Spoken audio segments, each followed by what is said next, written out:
Bismillahirrahmanirrahim. Assalamualaikum warahmatullahi wabarakatuh. Perkenalkan, nama saya Srian Samenopo. Nomor induk mahasiswa 211022056, jurusan Manajemen Pendidikan Islam kelas 1A. Baiklah, di video kali ini saya akan memaparkan materi saya yang berjudul ontologi. Ontologi atau cabang ilmu filsafat ini berasal dari bahasa Yunani, yaitu kata ontos dan logos. Ontos berarti ada dan logos berarti ilmu. Bisa diartikan ontos ialah hakikat yang ada, pertanyaan tentang apa, dan logos ilmu bisa diartikan sebuah kumpulan pengetahuan yang disusun secara sistematis sehingga bisa sampai disebut ilmu. Ontos secara sederhana bisa dikatakan ilmu yang membahas tentang apa, ada, atau keberadaan, atau eksistensi dan hakikat dari terbentuknya manusia. Misalnya, dalam filsafat, ontologi juga memiliki cabang yang bernama metafisika. Metafisika ini juga terbagi menjadi dua bagian, yaitu metafisika umum dan metafisika khusus. Metafisika membahas tentang hakikat fundamental mengenai keberadaan atau eksistensi dan realitas atau realisme yang menyertainya.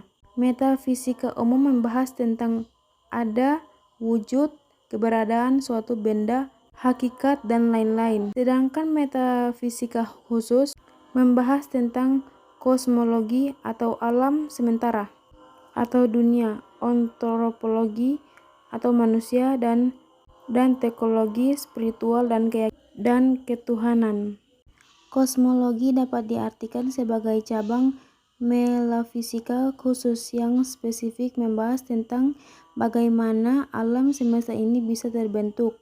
Apakah kita telah benar mendefinisikan tentang alam semesta ini, sedangkan kita hanya dapat berteori tentang alam ini tanpa benar-benar membuktikannya secara langsung, kan menggunakan robot, dan termasuk pertanyaan tentang apakah penciptanya alam semesta ini adalah hasil dari labrakan meteor satu dengan lainnya. Lalu antropologi. Antropologi secara sederhana membahas tentang kehidupan manusia, eksistensi manusia, makna dalam hidup, keutamaan dalam hidup, kebajikan, keadilan, kemasyarakatan, termasuk politik, hukum, dan budayanya. Lalu teologi. Teologi secara sederhana membahas tentang keyakinan, agama, spiritual, wahyu, keimanan, dan lain-lain. Dalam teologi juga memiliki beberapa cabang, di antaranya monoteisme atau Tuhan itu esa. Tuhan itu ada lebih dari satu. Deisme, Tuhan itu ada tapi tidak mempunyai urusan manusia. Secara sederhana, Tuhan hanya menciptakan manusia saja. Agnostisisme, Tuhan itu ada atau tidak dapat dibuktikan oleh akal manusia termasuk wahyunya. Ateisme, Tuhan tidak ada. Untuk sedikit tambahan, mungkin ini akan di luar tema, yaitu ontologi. Pada pra-Yunani kuno, tepatnya pada zaman Anthropotens, hidup seorang filsuf bernama Socrates. Menurut saya, ia adalah seperti seekor lalat di Athena yang hanya mengganggu ketentraman kaum sofis di Athena. Ia berpandangan bahwa kaum sofis merasa ialah manusia paling pintar di dunia ini, dan Socrates berpandangan bahwa ia tidak tahu apa-apa padahal ia memiliki pengetahuan yang tinggi pula.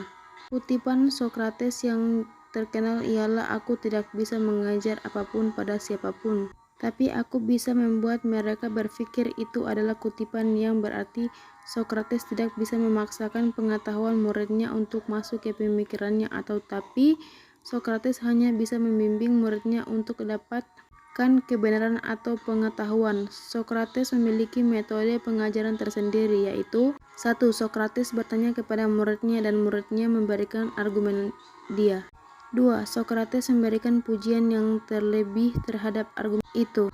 3. Socrates mengkritik argumen dan mencari inkonsistensi pada argumen muridnya itu dan membuat muridnya berpikir ulang pada pemikirannya itu. 4.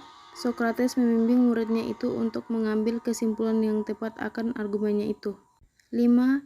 Itulah metode Sokrates untuk mengajar di Athena saat itu, dan saya menyukai metode Sokrates untuk mengajar itu. Sokrates membuat muridnya berpikir tanpa mengurangi, atau dengan kata lain mengajar tanpa mengurangi sosok Sokrates membuat muridnya berpikir tanpa menggurui, atau dengan kata lain ia mengajar tanpa menggurui. Sosok Sokrates ini ada di dalam karya ilmiah muridnya yaitu Plato, karena Sokrates tidak pernah membuat karya ilmiah sama sekali sehingga sosok Sokrates masih menjadi misteri sampai saat ini.